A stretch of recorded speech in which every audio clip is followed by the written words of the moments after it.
Good afternoon. This is Akashwani and I'm Anuja Kumar with the Midday News.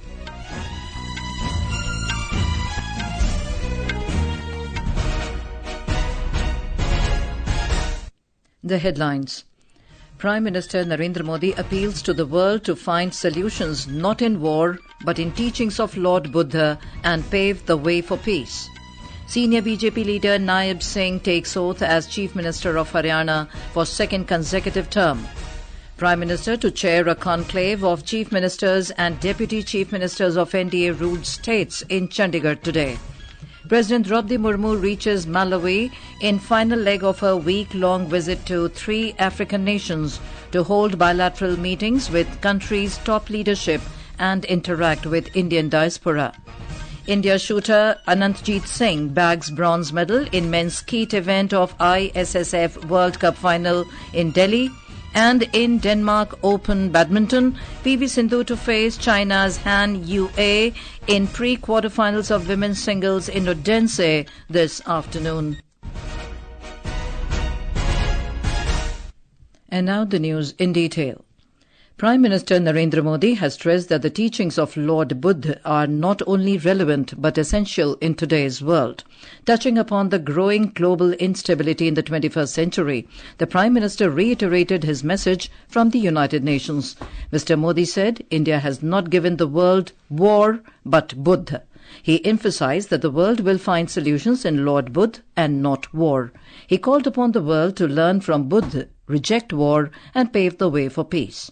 The Prime Minister was speaking during a program to mark the celebrations of International Abhidhamma Divas and recognition of Pali as a classical language in New Delhi today.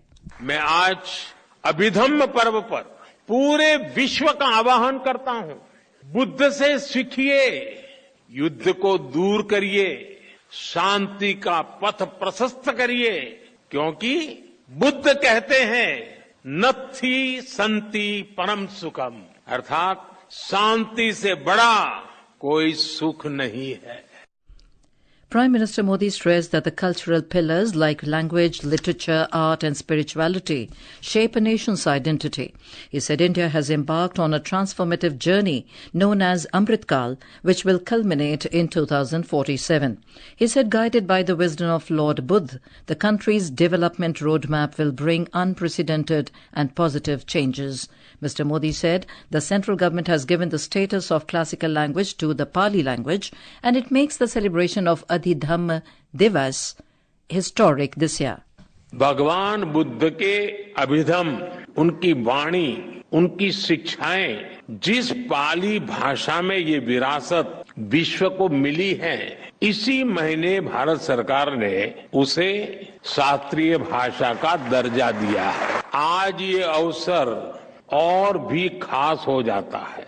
पाली भाषा को शास्त्रीय भाषा का ये दर्जा, पाली भाषा का ये सम्मान भगवान बुद्ध की महान विरासत का सम्मान है. The government's recent decision to accord classical language status to Pali has been lauded by several educationists and scholars. Talking to Akashwani News, a scholar, Dr. Bhadant Rahul, lauded the decision. लोगों में एक जागृति आएगी और सद्धम्म का पता चलेगा कि समता, बंधुभाव, प्रेम, करुणा, मैत्री को कैसे हमें जगाना चाहिए और कैसे अपने जीवन में उतार कर अपना कल्याण करना चाहिए. ये बात मूल रूप से पाली में तथागत बुद्ध ने कैसे कैसे ढंग से समझाई है. विशेष रूप से युवकों को, विद्यार्थियों को बहुत लाभ होगा. A student of history, Chaya, also lauded the government's decision to accord classical language status to Pali. Pali language को क्लासिकल लैंग्वेज का दर्जा देकर सरकार ने बहुत अच्छा निर्णय लिया है. इससे हमारे जितने भी हिस्ट्री के फैक्ट्स हैं वो सामने आएंगे, जितने भी तथ्य हैं वो सामने आएंगे और इससे भारत का नाम होगा. और जैसा कि नरेंद्र मोदी जी कहते हैं कि लोगों ने दुनिया में युद्ध दिया है पर हमने बुद्ध दिया है, तो उस चीज को भी हम साकार करेंगे और जितनी भी बुद्ध की शिक्षाएं हैं वो लोग ले पाएंगे. Senior BJP leader Nayab Singh was sworn in as the Chief Minister of Haryana for the second consecutive term today. Governor Bandaru Dattatreya administered the oath of office in secrecy to the BJP leader in Panchkula. मैं नायब सिंह सैनी ईश्वर की शपथ लेता हूं कि मैं विधि द्वारा स्थापित भारत के संविधान के प्रति सच्ची श्रद्धा और निष्ठा रखूंगा। मैं भारत की प्रभुता और अखंडता अक्षुण्ण रखूंगा। मैं हरियाणा राज्य के मुख्यमंत्री के रूप में अपने कर्तव्यों का श्रद्धापूर्वक और शुद्ध अंतःकरण से निर्वहन करूंगा। Prime Minister Narendra Modi and several NDA leaders attended the swearing-in ceremony. Apart from Mr. Saini, 13 MLAs were administered oath by Governor Dattatreya. Our correspondent reports that BJP is returning to power in the state for the third term on the auspicious occasion of Valmiki Jayanti today. Prime Minister Narendra Modi will chair a conclave of Chief Ministers of the National Democratic Alliance (NDA) and their deputies in Chandigarh today. BJP President JP Nadda, Defence Minister Rajnath Singh and Home Minister Amit Shah will also attend the meeting. The meeting will follow a structured agenda focusing on national development issues. It will also include discussions on the observance of the Samvidhan Ka Amrit Mahotsav. Road Transport and Highways Minister Nitin Gadkari has said the government is working to reduce the cost of the construction of bridges and metros by 25% with the use of ultra-enforcement concrete, a technology adapted from Malaysia. Mr. Gadkari was speaking after inaugurating the International Methanol Conference in New Delhi, organized by Niti Aayog. The minister said there is a huge potential for exporting biodiesel and alternative fuel. Union Minister of State for Information and Broadcasting Dr. L. Murugan has said that broadcasters have a big responsibility to give correct information and quality content to people. Addressing a symposium on emerging trends and technologies in the broadcasting sector organized at the India Mobile Congress in New Delhi today, Dr. Murugan highlighted the transformative power of broadcasting and the importance of embracing new technologies for a connected future. He mentioned that the Union Cabinet has recently approved setting up of 730 new private radio channels in 234 new cities. The government has set up a pavilion on Digital India Innovation Zone at India Mobile Congress 2024. Prime Minister Narendra Modi had inaugurated the 8th edition of India Mobile Congress at Bharat Mandapam on the 15th of this month.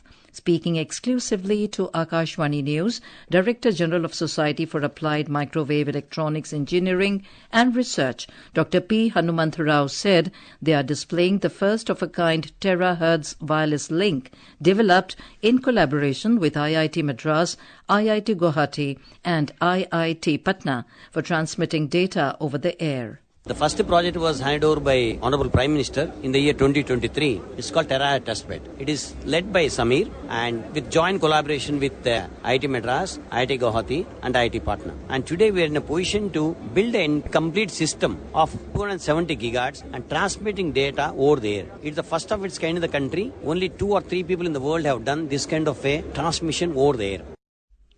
The Supreme Court today upheld the constitutional validity of Section 6A of the Citizenship Act 1955 related to the grant of Indian citizenship to immigrants in Assam by 4:1 majority. This provision, introduced in 1985 as part of the Assam Accord, sets the framework for granting citizenship to certain migrants in Assam.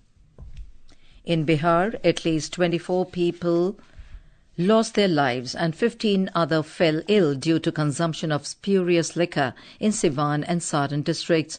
The deceased were residents of different villages under Bhagwanpur Hat and Masrak police station area. Police teams have been reached the affected areas and they are investigating the matter. A team of Prohibition and Excise Department is also visiting the villages from where the local residents have consumed suspected spurious liquor. This is Akashvani giving you the news. For quick news updates round the clock, follow us on our X handle at AIR News Alerts. And for details of stories and more, log on to our website www.newsonair.gov.in and News on AIR app. President Droupadi Murmu reached Malawi today in the final leg of her week-long visit to the three African nations after concluding her visit to Mauritania. This will be the first ever visit by a President of India to Malawi. On arrival, the President was accorded a very warm ceremonial welcome. During her 3-day stay in Malawi, the President will hold bilateral meetings with the country's top leadership and meet the Indian diaspora. Our correspondent covering the President's visit has filed this report. President is scheduled to attend a business event today. Later in the day, she will participate in the community event and interact with the Indian community. The President will be holding bilateral meetings with the President of Republic of Malawi, Lazarus Chakwera, and delegation-level talks tomorrow. During the visit, President is also scheduled to visit places of historical and cultural significance in Malawi, such as the National War Memorial, Mausoleum, Sri Radhakrishna Mandir, and Lake Malawi. The 3-day visit of President Droupadi Murmu in Malawi till 19th October is aimed at strengthening and expanding our existing cordial relation with Malawi. Mayusha for Agashwani News from Lilongwe. Valmiki Jayanti is being celebrated in different parts of the country today. The day marks the birth anniversary of Maharshi Valmiki, the author of Ramayana. Maharshi Valmiki is also revered as the Adikavi, or the first poet of Sanskrit language. The processions called Shobhayatra is also taken out to mark the occasion. The President, Vice President and the Prime Minister have extended greetings on the occasion of Maharshi Valmiki Jayanti. In Assam, pre-harvest festival Kati Bihu is being observed across the state today. It is one of the 3 Bihu festivals of the state and is observed for a better harvest and agrarian prosperity, gratitude and community bonding. More from our correspondent. Assamese people celebrate 3 Bihu festivals and all are closely connected to agriculture. Kati Bihu is observed on the first day of Kati month in the Assamese calendar. Kati Bihu is also called Kongali because there is not much to eat at this time of year. This Bihu is observed in the evening by lighting earthen lamps called saki with mustard oil in the paddy fields and at homes. In the paddy fields, there is a special type of earthen lamps which is called akash. These earthen lamps are placed on the top of a tall bamboo and the cultivators pray for good health of their crops. Scientifically, these lamps help crops to be healthy and free from insects. The light attracts the harmful insects of the paddy fields and the insects fall prey to the burning fire. Aminul Haqjuttar, Akashvani News, Guwahati. The India Meteorological Department, or IMD, has forecast that heavy rainfall will continue over Kerala, Karnataka, Mahe and Lakshadweep during next 4 to 5 days. It has also predicted light to moderate rainfall over Tamil Nadu, Goa, Madhya Maharashtra, Puducherry, coastal Andhra Pradesh and Telangana during the week. The cyclonic depression over Bay of Bengal has weakened into a well-marked low-pressure area and lay over south coastal Andhra Pradesh early this morning. After a 2-day break, Chennai and districts of North Tamil Nadu limped back to normalcy today, with schools and colleges reopened. Cyclonic effect is likely to bring heavy rainfall in south interior Karnataka for the next 7 days. On to sports. India shooter Anantjeet Singh Naruka bagged the bronze medal in men's Skeet event of ISSF World Cup final in New Delhi. Anantjeet scored a total of 43 points out of 50 to clinch the 3rd spot on podium. His compatriot Mehraj Ahmed Khan finished at 6th position in the event. This is the 3rd medal for India at the ongoing World Cup. In cricket, New Zealand were 36 for no loss against India a short while ago. India on the 2nd day of the first test match at the M. Chinnaswamy in Bengaluru when reports last came in. Earlier, India were bundled out for a paltry 46 runs in their first innings. This is the 3rd lowest test score for India and also their lowest total in a home test. In Denmark Open Badminton, 2-time Olympic medalist PV Sindhu will face China's Han Yue in the pre-quarterfinals of the women's singles in Odense this afternoon. Sindhu advanced to the round of 16 after her Taipei opponent Pai Yu Po retired midway. In football, India will face arch rivals Pakistan in their opening match of the SAF Women's Championship 2024 at Kathmandu in Nepal this evening. And now, before we end the bulletin, the headlines once again. Prime Minister Narendra Modi appeals to the people to find solutions not in war but in teachings of Lord Buddha and pave the way for peace. Senior BJP leader Nayab Singh takes oath as the Chief Minister of Haryana for second consecutive term.